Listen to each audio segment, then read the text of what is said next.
linguagem, o user interface será quase sempre o suporte onde ela vai escrever. Nunca poderá, portanto, a tinta andar dissociada do papel. O Francisco foi precisamente falar-nos disso, da necessidade óbvia de juntar as duas ferramentas e a perspectiva de que são hoje duas designações distintas que se transformarão num futuro muito próximo na norma. Francisco?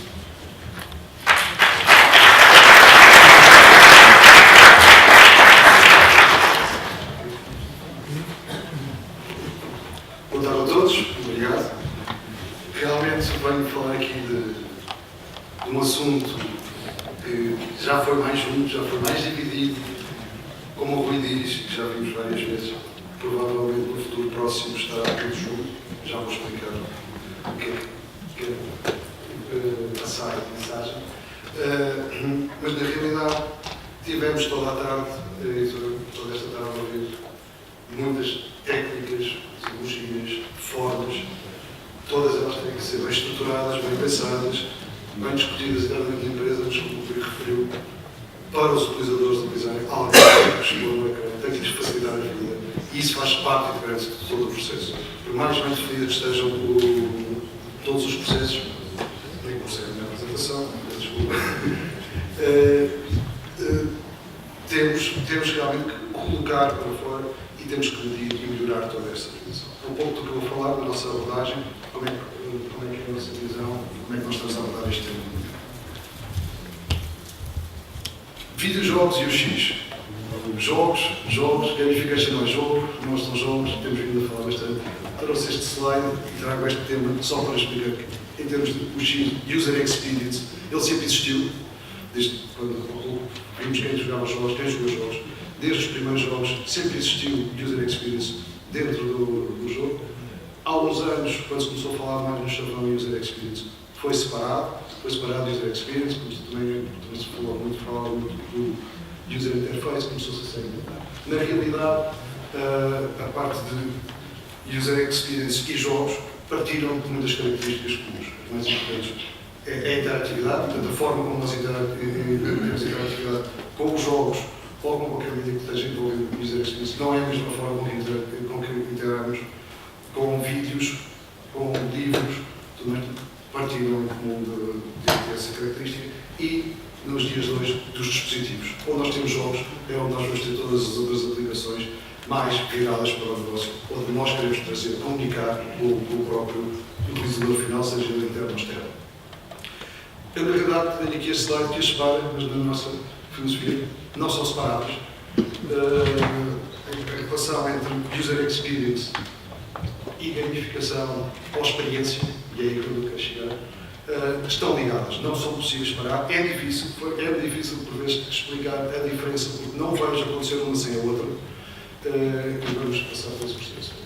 Toda esta questão que falámos de User Experience sai dos jogos para um mundo mais real, vamos lhe chamar mais de negócio, para arrumarmos de vez um pouco o jogo e não misturar o jogo com a gamification. O que é a gamification? É tornar um website, chamamos-lhe uma plataforma, uma ferramenta, uma aplicação mais pessoal e mais agradável para o utilizador.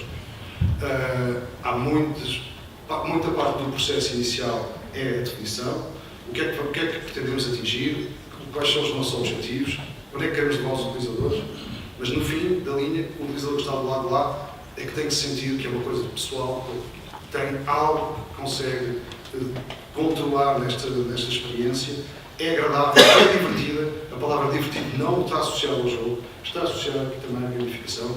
Por vezes gostamos todos de chegar a uma sala no escritório e olhar para as pessoas e verem que estão com um sorriso, estão bem dispostas. Não quer dizer que estão a brincar, ou estão no Facebook, ou estão a jogar o jogo. Estão bem dispostas, as coisas têm que ser também levadas de uma forma divertida cada vez. Daqui um pouco fica a mensagem do que é a nossa orientação para a gamificação. Como é que nós abordamos o tema e como é que tem sido abordado e como é que tem sido abordado já há muito tempo. Porque a gamificação, o gamification, o termo vem de alguns anos, poucos, mas na realidade ela sempre esteve presente. E está muito ligada E todo o nosso processo de engagement com o utilizador final, da criação do user interface e da experiência do utilizador, que está tudo ligado. Portanto, quando me ouvirem falar de experiência, é tudo isto. Portanto, da experiência está tudo muito ligado com a lógica do ciclo do hábito na nossa abordagem. O que é o ciclo do hábito? Ups. Está trocado. O ciclo do hábito, na realidade, é tornar atividades invertidas, com o auxílio do UX, User Experience Design, permite guiar o utilizador e fazê-lo voltar. De uma forma muito objetiva. 40% do nosso tempo em tarefas é usado em tarefas de hábito que temos. Portanto, trazemos a força deste hábito para potenciar o sucesso da experiência. Por vezes caímos no erro, e vamos falar de alguns erros. Queremos guiar o utilizador para um determinado caminho, forçá-lo a ir para um determinado caminho. Vamos ter resistência, não vamos converter tanto nesse sentido, das experiências que já tivemos envolvidos e de estudos que temos. É uma das opções que nos leva a falhar. Portanto, temos que olhar primeiro para os hábitos. Como é que vamos criar uma experiência em que o utilizador, por si, já sabe dar os primeiros passos e que vai aprender e vai criando hábitos dentro da nossa plataforma, site, aplicação, o que estamos a desenvolver. Temos que nos basear muito no hábito existente e nos hábitos que vão ser criados na aplicação. Só assim é que temos a perspectiva de uma experiência mais pessoal, uma experiência mais divertida, uma experiência que me traz querer voltar para explorar mais, tenho o domínio e o controle para ir conhecer tudo o que me tem a oferecer. É um pouco nisto que vamos estar a focar. Isto deve ser verdade a trocar, mas na realidade o princípio é que cada solução digital serve um propósito. Ao criarmos uma experiência, devemos compreender esse mesmo propósito. Isto é onde começa o nosso trabalho. Há um propósito, há um objetivo, vamos criar uma experiência. É aqui que a equipa de User Experience e de UI Design também entram desde o início do projeto. Estamos aqui a falar em termos de exemplos, como o Roberto falou, de plataformas existentes serem remodeladas. A equipa de Design e de User Experience esteve envolvida desde o início, de certeza, para dar todo o input e, acima de tudo, para quando for construir a solução de front-end que o utilizador vê, poder ter a liberdade para criar o caminho para o utilizador chegar ao objetivo pretendido. Pretendido que foi definido internamente. Vamos então avançar aqui um pouco. O segundo tema é a gamificação pode prender os utilizadores através de 4 pontos fundamentais: estímulo, rotina, recompensa e investimento. Estes são os pontos que nós temos sempre em mente quando estamos a pensar em qualquer percurso, algum hábito, algum caminho de fluxo que estamos a criar para uma experiência de utilizador de uma plataforma. Os utilizadores precisam ser estimulados, precisam criar rotinas na aplicação, seja para descobrirem mais tarde coisas novas, seja para a utilização regular ser o mais fácil possível. Tem que ter uma noção de recompensa e temos também que ter a noção de qual é o investimento que o próprio utilizador está a dar ou a investir na própria plataforma para ter o retorno. Temos que ter essas noções muito bem claras antes de começarmos a definir qualquer tipo de experiência ou inclusive a user interface final. Esta imagem está um pouco como mapa realidade, mas eu passo a explicar um pouco o ciclo de um hábito. O que é que nós temos que pensar e criar em várias situações do que é pretendido. Nós acabamos, tudo se inicia num trigger, portanto, uma ação que norma vem de fora, que é o que é que os meus utilizadores querem mesmo, o que eu construí exatamente o que eles querem, vou comunicar, vou disputar interesse. Disputei interesse, levei-o até mim. Como é que eu vou fazer para entrar na minha plataforma, para o converter?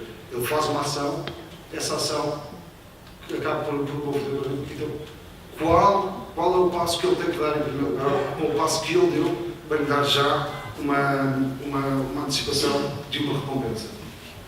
Ele entra no ciclo tem a sua recompensa. Qual é a recompensa? Já vamos falar aqui num caso mais pode ilustrar este gráfico.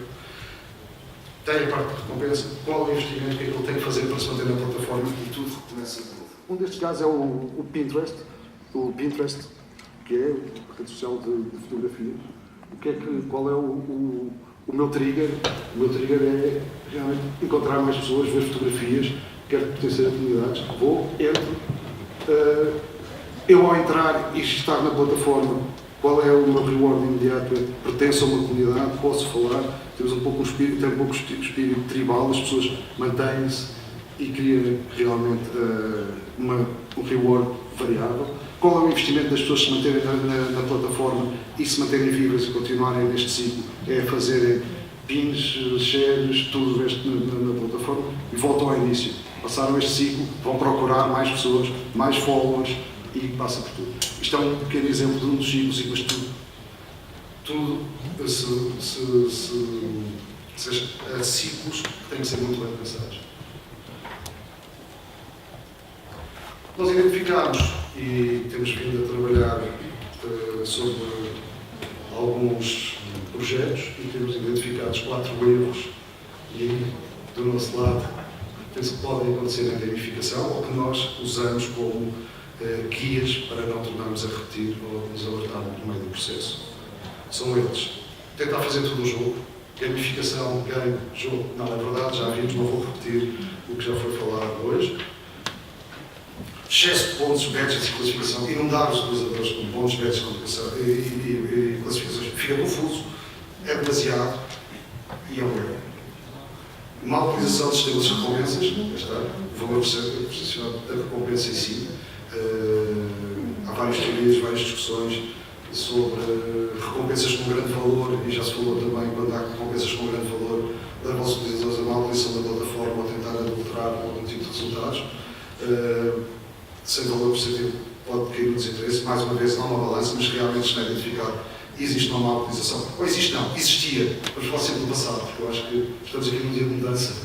E todas estes erros do passado, que algumas entidades cometeram e todos nós passamos, não devem ser repetidos.